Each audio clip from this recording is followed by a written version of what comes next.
Απίθανο ζευγάρι, μια κινηματογραφικο-θεατρική ανατρεπτική κωμωδία στο στούντιο Μαυρομιχάλη. Η ιστορία που θα παρακολουθήσετε είναι πέρα για πέρα αληθινή.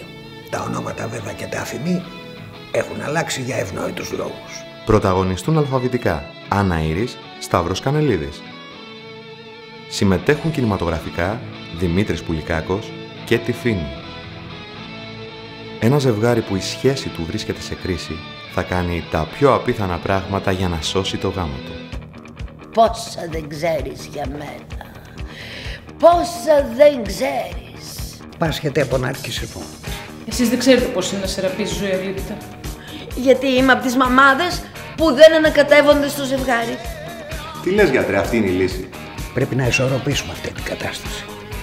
Και η καλύτερη μέθοδος είναι η μέθοδος της balançoire droite. Wow. Από 2 Φεβρουαρίου και κάθε Πέμπτη στις 9 και 4 στο στούντιο Μαυρομιχάλη. Μαυρομιχάλη 134, Εξάρχεια. Τιμές εισιτηρίων 12, 8 και 5 ευρώ. Σκηνοθεσία Κλεοπάτρας Βανά.